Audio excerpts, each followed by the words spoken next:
Okay guys, hey, welcome back. This is Joe from the One Car Junkyard, and this is episode 2 of our initial 10 episodes, and this is the second car we're going to evaluate to see how we can make some money on it. So let's take a quick look. Our second car is a good old Crown Victoria police car. This is a P code P11, honest to God cop car, okay? I've got some buddies in law enforcement who turned me onto this stuff, so they had me haul it away. But I tell you what, there's some value in this thing. We're going to figure it out, all right? The thing about these P11s is, man, there's a subculture. Guys love these cars because they got a V8 motor. They're strong. You can put 4 big dudes in it and haul down the freeway. They're just a very, very interesting automobile. These cars are built to have the absolute crap beat out of them. You know, they got a big V8 motor in them, a 4.6. They got a limited slip posi differential. You got heavy duty cooling, dual exhaust. Guys just love them. I know you guys see guys driving around town. They got them all murdered out, tinted windows. They drive around to make people nervous. I get it. I just look for the E on the license plate to see if they're real law enforcement or not, because I've been around, you know. So this thing was used by a local police department, and what they do is when they time them out, when they hit a certain amount of miles, maybe 150,000, they just give them to the fire department. They get to chop them up for practice. So that's what happened to this one. So this car ultimately was a training tool, and the police department donated it to their own fire department. And what they use is they practice with the jaws of life. Now, back in the day, I used to call it the Hearst tool, but they probably have a different name for it now because I'm turning into an old geezer. But as you can see, they can snip it here, they can expand it here and cut the pillar right here. They practice on these heavy duty cars. So if you ever have your car unfortunately wrapped around a pole or pinned in a car, these guys, because they practice all the time, they can get you out of the car and get you to the hospital. They abuse this one pretty good, but let's walk around it. So again, it looks like we got a matching set of rims and tires on this thing. You know, these steel wheels, they're special for the cop car because they get the wheelbase, the wheel width out far enough so they can go around the corners real quick. I've had a couple of these. These things are a blast to drive. They really, really are. And you can still find them, but most guys are going for the Hemi Chargers now. Look at that, not too many dents. See, this is probably a captain's car or a supervisor's car because it doesn't have the hard plastic seat in the back. It's got a cushioned seat, and you know, the hard plastic, that is if, you know, you're arrested and you're either bleeding or you pooped your pants or peed your pants or whatever goes along with winding up in the back of a cop car. It's easy to hose out. The other thing I'm noticing is there's not too many dents back here because a lot of guys get their noggins bounced off the deck lids. So this one looks like it didn't have much abuse. One thing I noticed back here, see these taillights are intact.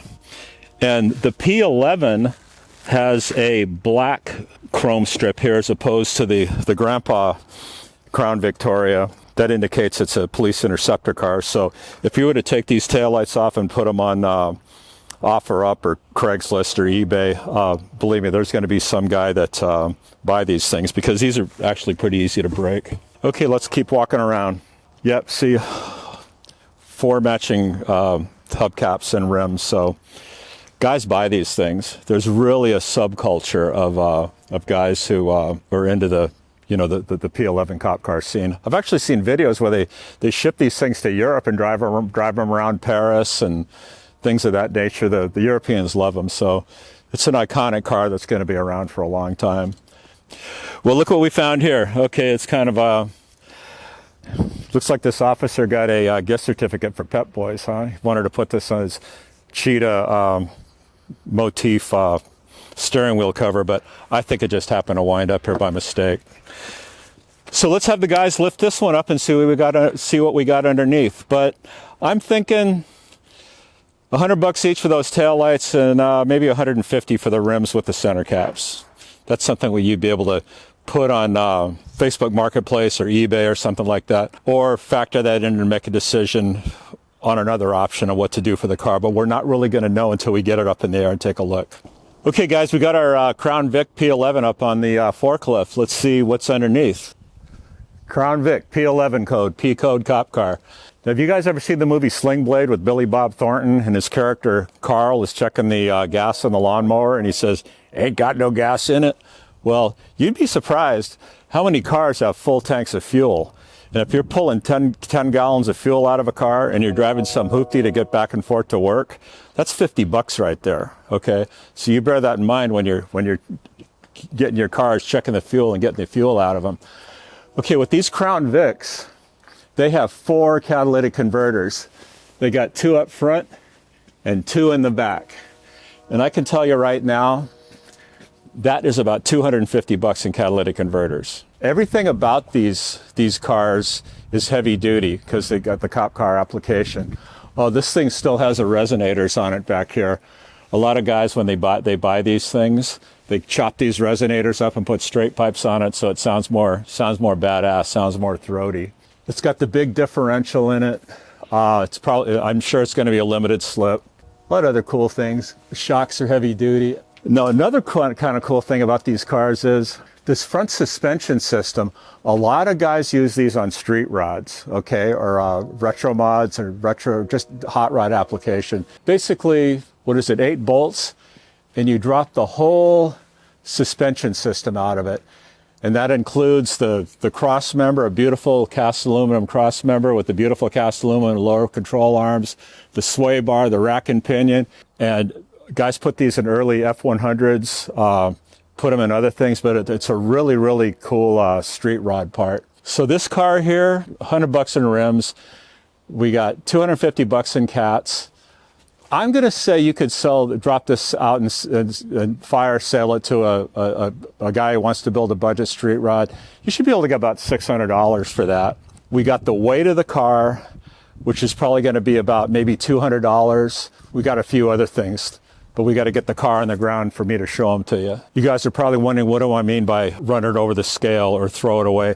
That means you crush it and you sell it for recycling materials. Based on scrap value at $125 a ton here in Southern California, I'm going to say that the body of this car is going to be about $250, something like that. You know what? As ugly as this thing is, it's got some good pieces. Okay, I found this inside. This is the black grill. There's no broken tabs. Yeah, this thing made it. Another thing is these bucket seats. You know, usually Crown Vics, if it's a grandpa Crown Vic, you know, of course they got the big bench seat, but these have honest to God bucket seats, and these things are made out of such resilient material. I would pull these things out and I would get a scrub brush and some Tide and just squirt them off in your driveway or your house, and they would come alive. Those are a couple things that the P11 cop car cult dudes would go after. If you look over here, that speedometer is special because it's calibrated for giving traffic tickets. If you get a ticket and you're speeding and you go to court, a lot of guys will say, "Hey, how do we know the speedometer was accurate in the policeman's car?" Well, it's calibrated. Okay, they have to be calibrated, and a lot of times the cop will actually have a calibration card in his wallet to show the judge, so you get busted. So. And just this plain Jane radio panel here. It just has a basic AM radio, nothing special. That's something that cop car enthusiasts would buy. And look at that. These visors are actually in pretty good shape. They made it. And it's got the big dome light. And some of those have red lights in them, so the officers can write tickets in the red light, so it doesn't, like pilots, they don't get overwhelmed by the bright light. I would roll the dice on this one. I would cut the catalytic converters off. And guys, it's catalytic, not Cadillac converters. I would pull the seats, pull the speedo, pull the radio, pull the rims, and set the grill aside. I would put all that stuff on a Craigslist ad. Then I'd throw the rest of the car away. As ugly as this car is, I think if you played your cards right and sold the stuff at a reasonable price, there's $1,200 in this car. Because believe me, there's a lot of cop car guys that love redoing these. There's actually a lot of cop guys who are in the business of redoing police cars. And they're shipping a lot of these things overseas too. So, iconic American automobile, a Crown Vic cop car. So thanks for watching, guys. The second episode of the One Car Junkyard. Make sure you like, follow, and subscribe. And we'll see you next time.